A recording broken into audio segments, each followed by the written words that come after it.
오늘 이 시간 우리에게 주시는 하나님의 생명의 말씀은 고린도전서 10장 1절에서 13절의 말씀입니다. 제가 하나님의 말씀을 봉독하겠습니다. 형제들아, 나는 너희가 알지 못하기를 원하지 아니하노니 우리 조상들이 다 구름 아래에 있고 바다 가운데로 지나며 모세에게 속하여 다 구름과 바다에서 세례를 받고 다 같은 신령한 음식을 먹으며 다 같은 신령한 음료를 마셨으니 이는 그들을 따르는 신령한 반석으로부터 마셨음에 그 반석은 곧 그리스도시라. 그러나 그들의 다수를 하나님이 기뻐하지 아니하셨으므로 그들이 광야에서 멸망을 받았느니라. 이러한 일은 우리의 본보기가 되어 우리로 하여금 그들이 악을 즐겨한 것 같이 즐겨하는 자가 되지 않게 하려 함이니 그들 가운데 어떤 사람들과 같이 너희는 우상 숭배하는 자가 되지 말라. 기록된 바 백성이 앉아서 먹고 마시며 일어나서 뛰논다함과 같으니라. 그들 중에 어떤 사람들이 음행하다가 하루에 23,000명이 죽었나니 우리는 그들과 같이 음행하지 말자. 그들 가운데 어떤 사람들이 주를 시험하다가 뱀에게 멸명하였나니 우리는 그들과 같이 시험하지 말자. 그들 가운데 어떤 사람들이 원망하다가 멸망시키는 자에게 멸망하였나니 너희는 그들과 같이 원망하지 말라. 그들에게 일어난 이런 일은 본보기가 되고 또한 말세에 만난 우리를 깨우치기 위하여 기록되었느니라. 그런즉 선한 줄로 생각하는 자는 넘어질까 조심하라. 사람이 감당할 시험 밖에는 너희가 당한 것이 없나니 오직 하나님은 미쁘사 너희가 감당하지 못할 시험 당함을 허락하지 아니하시고 시험 당할 즈음에 또한 피할 길을 내사 너희로 능히 감당하게 하시느니라. 아멘. 오늘은 생명의 근원과 연결하라 라는 제목으로 하나님 말씀 증거하도록 하겠습니다. 지난 9장에서 바울은 복음을 위해 자기의 권리를 포기하고 자신을 쳐 훈련하는 모습을 성도에게 귀감으로 보였다면 10장에서는 생명의 근원 되신 하나님과 이 분리된 구약 이스라엘 백성을 예시로 들면서 고린도 교인들에게 생명과 연결됨이 얼마나 중요한지를 권면하고 있습니다. 1절부터 4절까지를 보시면 형제들아, 나는 너희가 알지 못하기를 원하지 아니하노니 우리 조상들이 다 구름 아래에 있고 바다 가운데로 지나며 모세에게 속하여 다 구름과 바다에서 세례를 받고 다 같은 신령한 음식을 먹으며 다 같은 신령한 음료를 마셨으니 이는 그들을 따르는 신령한 반석으로부터 마셨음에 그 반석은 곧 그리스도시라. 한마디로 요약하면 하나님께서 이스라엘 백성을 출애굽시키시고 생명의 공동체로 세우셨다는 겁니다.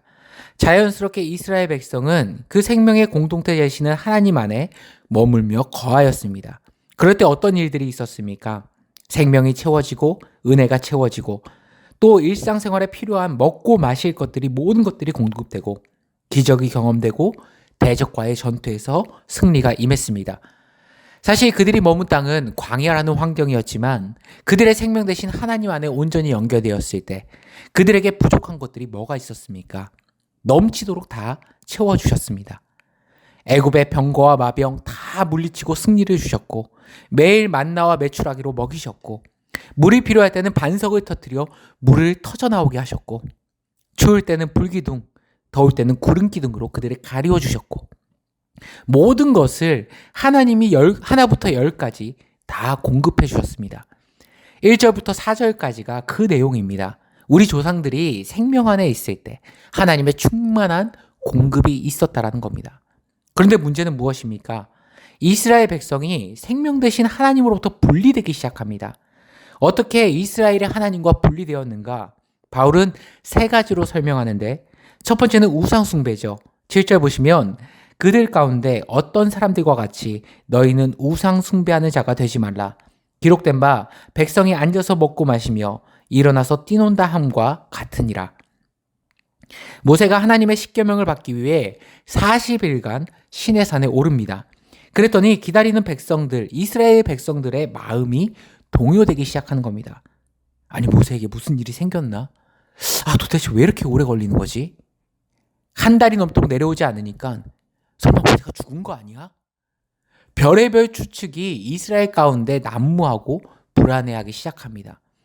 그래서 아론을 부추겨 금송아지를 만들죠. 이 금송아지는 애굽에 있던 신들 가운데 하나로 추정되는데 과거 애굽에서 봤던 그 우상 숭배의 모습을 기억하고 그대로 답습한 겁니다. 보세요. 생명이 되신 하나님과 연결됐던 그 이스라엘 백성이 금송아지로 말미암아 하나님과 영적 분리가 돼버리죠. 두 번째, 음행입니다. 8절 보시면 그들 중에 어떤 사람이 음행하다가 하루에 2만 3천 명이 죽었나니 우리는 그들과 같이 음행하지 말자. 이스라엘을 대적했던 나라 가운데 모압이란 나라가 있었습니다. 이 모압의 왕은 발락이었는데 이스라엘을 망하게 할 방법이 무엇일까 궁리궁리하다가 선지자 발람을 돈으로 매수해서 이스라엘에게 저주하라 청부하죠. 그런데 이 발람이 돈에서 매수되어 이스라엘을 저주하려고만 하면 하나님이 용납하지 않으시는 겁니다. 오히려 그 입에서 막 축복이 흘러나오게 만드시고 축복을 하게 만드시죠. 생명의 근원 되신 하나님이 이 공동체와 연결되니까 저주가 오히려 축복으로 변화돼 버립니다. 그런데 이 발람이요, 진짜 나쁜 사람이고 악한 사람이었던 게 자기 입으로 저주를 못하니까 발락에게 이스라엘이 멸망할 수 있는 아이디어를 제공합니다. 그러니까요, 발람은 개가천선한 인물이 아닙니다. 처음부터 끝까지 단 한 번도 변함없이 악했던 인물입니다. 그의 아이디어가 뭐냐? 왜 니들은 굳이 내 입으로 저주하고 싶어 하니? 참 너네 답답하다. 그러지 말고 그냥 함정에 빠뜨려서 하나님과 분리시켜버리면 되잖아. 그러면서 한 가지 방법을 알려주는데 너희 모압 땅 가운데 아리따운 여성들 딱 몇백 명만 골라봐봐.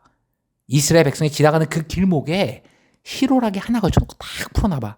그리고 최대한 난잡하게 자도록 그렇게 지시 내려와. 그랬더니 이 발람의 꾀에 넘어간 이스라엘 백성이 바알부올이라는 지역에서 집단 음행을 벌이게 됩니다. 결국 이 음행 사건으로 이스라엘 백성 가운데 2만 3천 명이 하루아침에 죽게 됩니다. 세 번째는 원망인데 10절을 보시면 그들 가운데 어떤 사람들이 원망하다가 멸망시키는 자에게 멸망하였나니 너희는 그들과 같이 멸망하지 말라. 이스라엘 주특기가 원망이었습니다. 물이 없으면 원망, 고기가 없으면 원망, 적국인이 강해도 원망, 출애굽하고 이스라엘 백성 땅에 들어가는까지 수도 없이 원망을 했습니다. 그래서 결국 하나님이 불뱀을 보내서 다 물려 죽게 만드시죠. 왜 이런 일이 벌어졌습니까? 그들이 하나님을 원망하다가 나를 왜 하나님의 백성 삼아가지고 목마르게 만들고 고기도 못 먹게 만들고 차라리 이럴 거면 애굽으로 돌아가는 게 낫겠다. 그렇게 늘 외쳤던 백성이 이스라엘 백성입니다.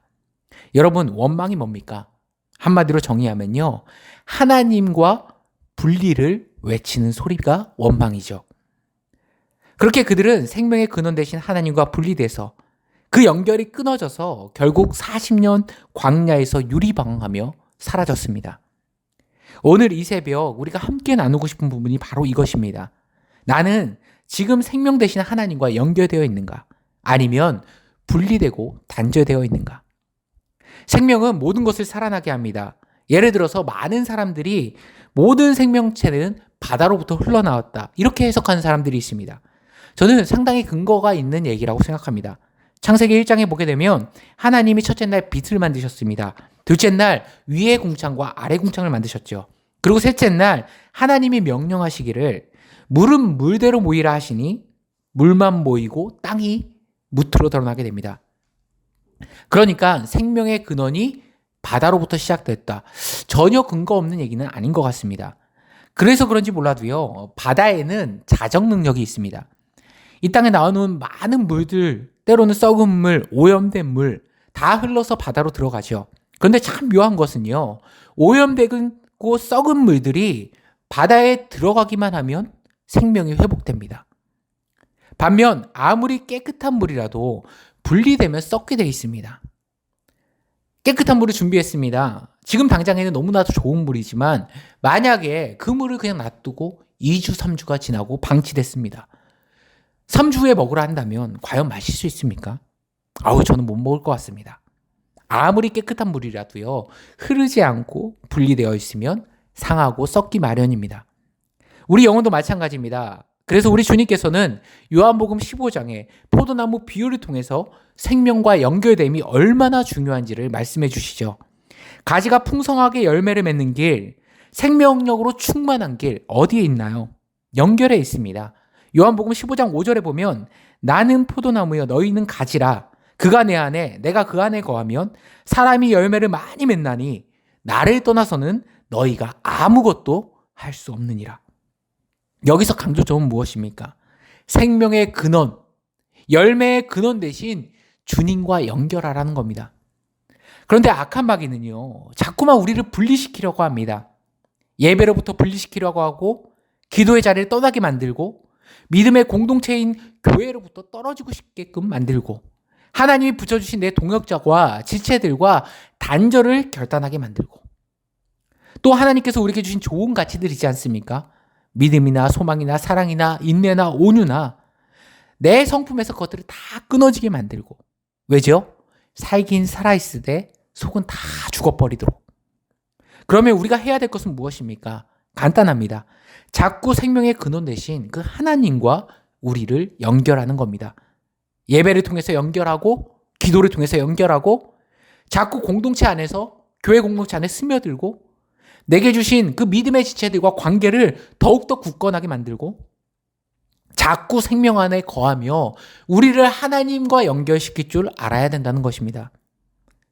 오늘 이 하루를 살아가실 때 저는 사랑하는 성도님들이 생명의 근원 되시는 우리 하나님과 우리 주님께 우리에게 보여주신 그 성품들을 말씀을 통해 우리에게 보여주신 아름다운 가치들을 자꾸만 나를 연결하고 그 안에 거할 줄 아는 하나님의 백성들이 되기를 간절히 소망합니다.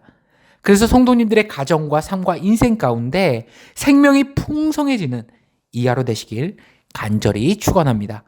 함께 기도하시겠습니다. 참 좋으신 하나님 아버지 감사합니다. 오늘도 이 하루를 살아가면서 생명의 근원 되시는 그 하나님과 나의 인생을 연결하는 주의 자녀들 되게 하여 주옵소서.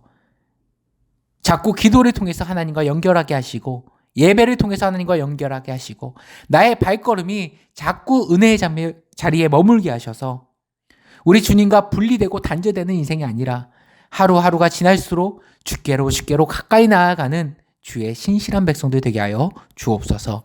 이 모든 말씀 우리 주 예수 그리스도의 이름으로 기도드리옵나이다. 아멘.